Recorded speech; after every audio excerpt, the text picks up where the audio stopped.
Hey, it's Kate with WTI. Now ladies, winter is hard enough. Why should we have to freeze too? This heated jacket from LIVONEST will make your winter so much happier. This is a puffer style jacket. It's thin enough that it doesn't feel bulky, but it's thick enough that it gives you a lot of warmth even without the heating feature on. Now, as you can see, it comes with a battery pack. You open up this zipper, plug it in, and you're ready to go. The buttons are on the front chest part, and it is in two zones. So you have a front panel and a back panel. So you can choose exactly where you want the heat to come from. If you want it everywhere, then go for it. If you want to conserve your battery, then you can choose one or the other. And then it has 3 heating levels. So a low, a medium, and a high.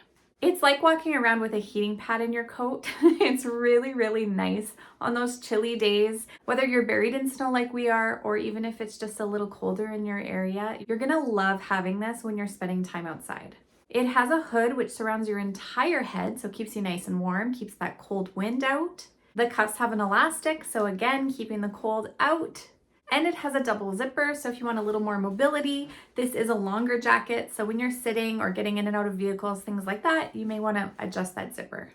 I would say it runs true to size. I'm in a large and I have a bulky sweater on, and I feel like I have a nice amount of room in it. But if you want a much more pleasant chilly season, I definitely think you will be thrilled to have a heated jacket, and that's my point of view.